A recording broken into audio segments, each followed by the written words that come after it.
Hi, Joy. Hi, How are you? I am doing amazing. How are you? I'm good. I didn't sleep great last night, but I blame the Sierra Nevada Brewing Company for most of that. Oh, totally, 100%. Yeah, it's not me. That's what you get. I blame others. So, who are you? I'm Joy Apple. I am Director of Success for Orchestry Software and 3-time, 4-time hopeful Microsoft MVP. In SharePoint? Microsoft 365.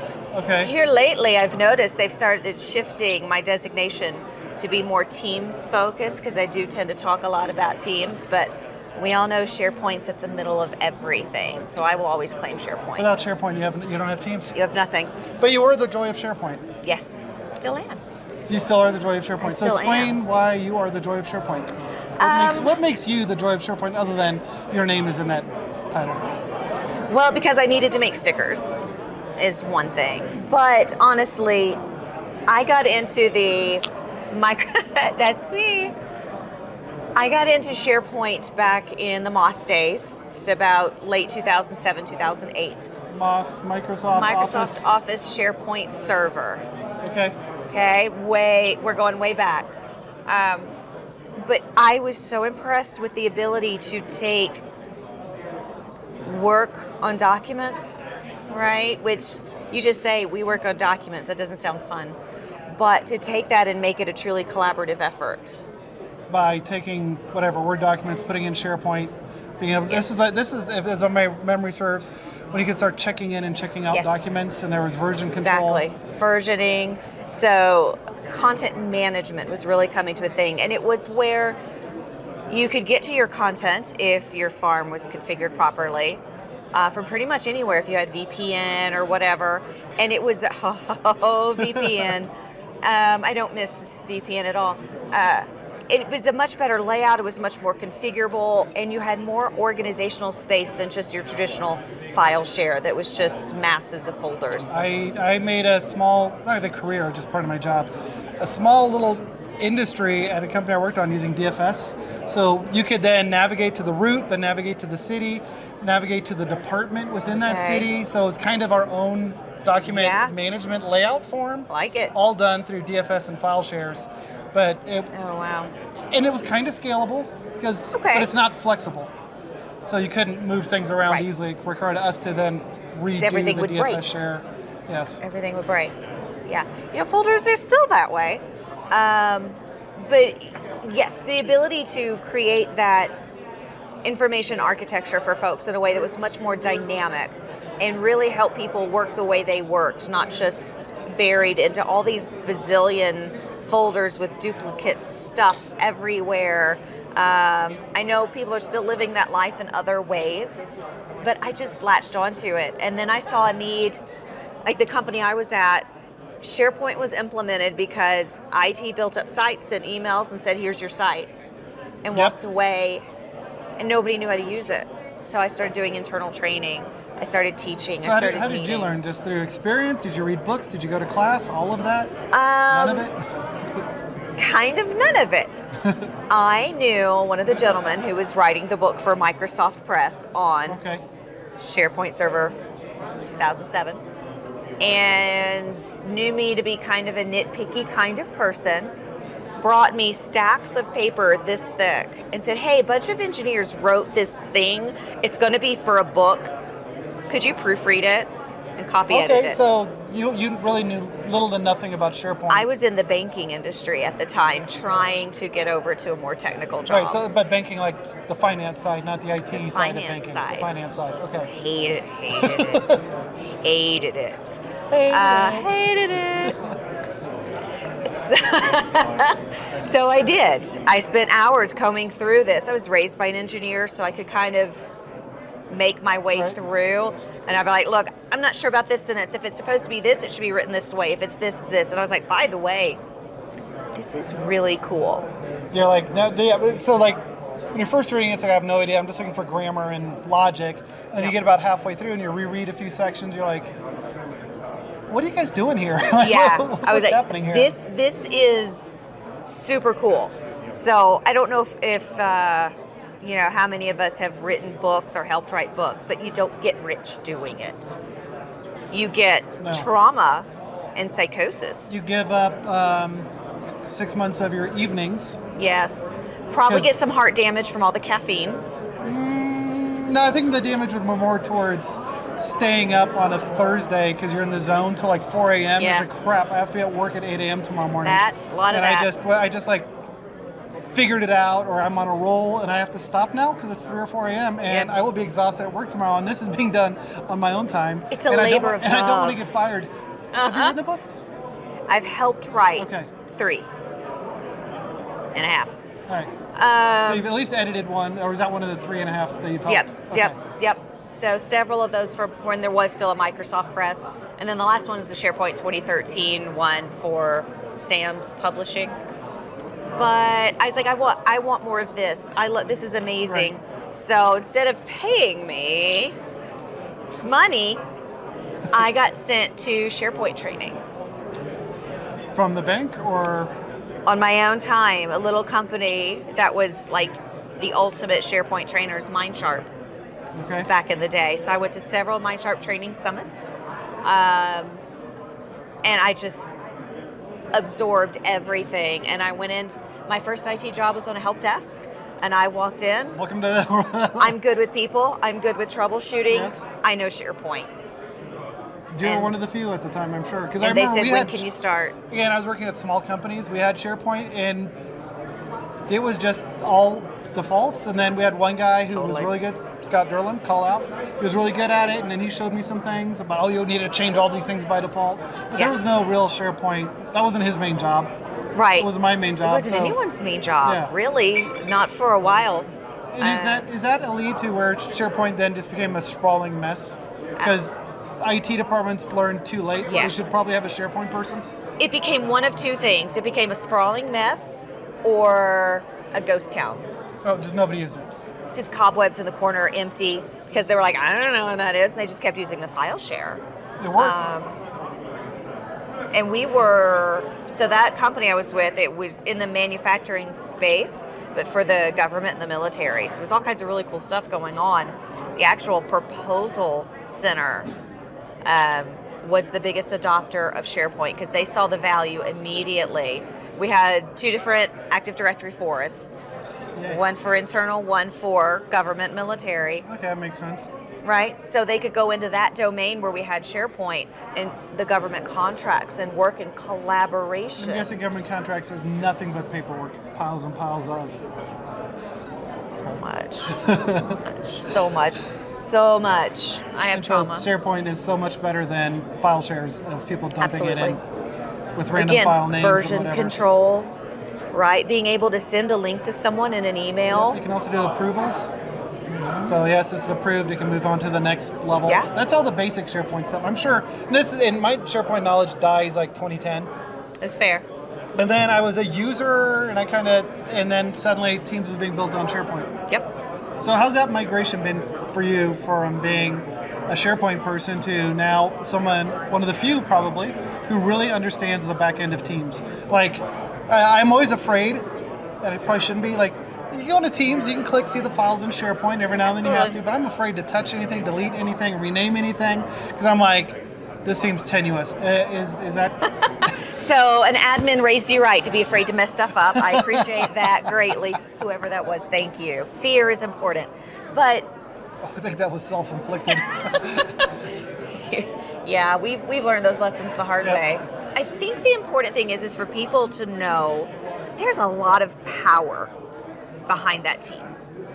And not every group of folks collaborating, not every organization is ready or has maybe a need to harness all of that power.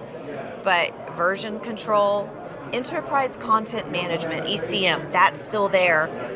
Approvals, being able to approve content, to have single version of truth, to have workflows. There's so much power back there that can take you beyond the real-time, instant collaboration and into actual content management. If I'm using Teams and I got my team and we got our files structure and all this stuff, Yep.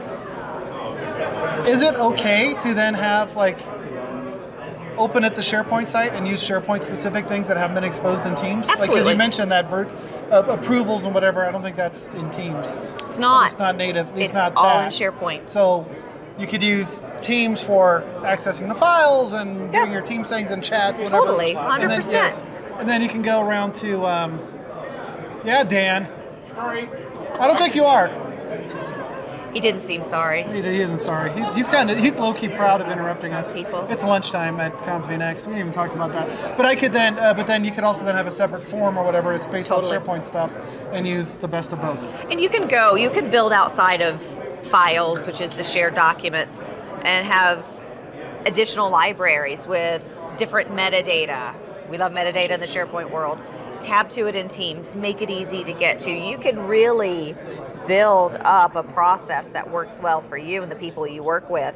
Use that shared documents and those channel folders for that real-time, super active collaboration. But when you're done editing it, move it to a different library if that's appropriate. In that same site, still tied to the team. So what do you do on a day-to-day basis? Like, what is your job? So my job on a day-to-day basis isn't doing that fun stuff. I sneak it in when I can still.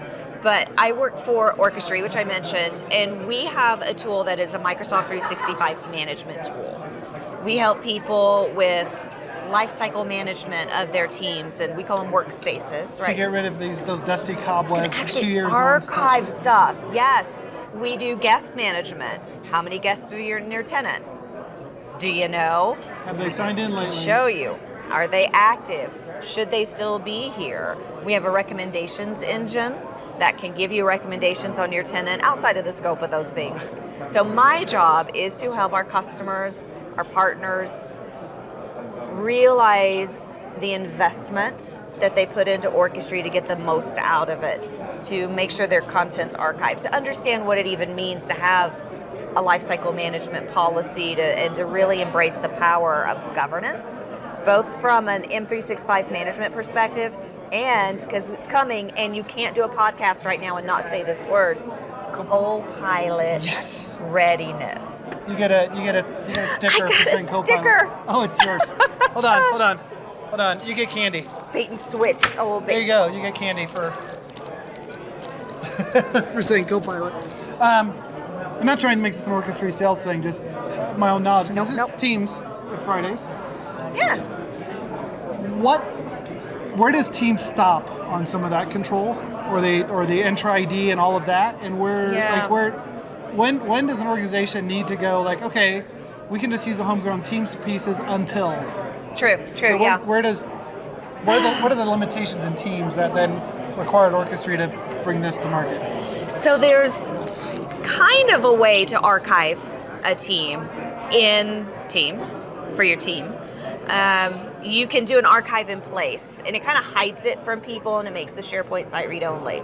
But it doesn't then go after 6 months, we're going to go delete the team, the group, the site, take your content, bundle it up into a folder, And shove it in a corner archive somewhere. that to a SharePoint site or something. Whereas a third-party tool, such as Orchestry, Such as? perhaps can do things like that. Okay, so right there, it's a little more automation, because you Yes. could do it all that manually. You could do all of that manually, but Yes. nobody wants to do that. No, I think in my world, it'd be just right-click, delete the team, and bye. And then your Hopefully it compliance wasn't- department calls Yes. up and says, "Excuse me, Michael. Yeah, we have a see lawsuit, here- and we were supposed to keep things for 7 years. we see you deleted this thing on this Yeah. date. Was this really you?" So we don't want to Do we do have that. about tape backup somewhere? Pull the tape. Yep. So things like that. All right. From a management perspective, it can be very difficult. Old school SharePoint admin here. It's not always easy to go see exactly who is where, what they're doing, and what their activity is. We're getting more tools, more reports, more visibility out of the platform. More and more, there's extra licensing that's going to be Can you elaborate on involved. that? Who they are, where they are, what they're doing? Like, who are we talking about? End users, administrators, all of it? All of the above. So one of my favorite reports that we have out of the box is just user access. And I could go say, show me everywhere where Joy Apple has access to a modern experience workspace. And I get this report that says she's an owner here, she's a member here, she's an owner here, she's a member here. I can remember in the olden days, and now you could do this with PowerShell, I would have to go site by site by site by site by site by site to pull up that kind of information, or get a third-party tool. So, third-party tool or PowerShell. Yes, because you can enumerate all the sites, then loop through them all and pick it out. You could do but things a lot like of people, that. And I feel like I live in a bubble because when I worked the previous life, we had Team for Change Management and Skype and Teams do everything in PowerShell because that's easier to document and easier to do the rollback commands versus go into control panel, click here, click here, click here, click here, change that, click save.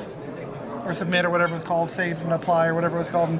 I've already forgotten, thank God. Save and apply sounds right. And then to undo it, click here, click here, click here, as opposed to set dash whatever $null, done. So I'm learning over time, and this was now 7-8 years ago when we did this.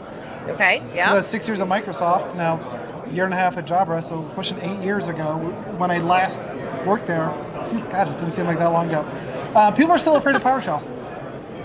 I have a healthy respect for PowerShell. I would hope IT would have made more use of it, but it appears that, like I do a lot of my trainings and videos, and I always add PowerShell, and I'll talk to customers. I'm like, oh, there's just a PowerShell to do that. I'm like, yeah, we don't like PowerShell. I'm like, okay, let me talk you through how to do it in Teams Admin Center or something. Sure. Well, it's been interesting there are a few big things that came, but it was PowerShell first. At first it felt like PowerShell only. Yes. It ended up being a PowerShell first feature release in the platform. I err on the side of healthy respect for PowerShell. It can be cumbersome. And for some of the things, like if you're using PowerShell to do maybe I'll call it more advanced management,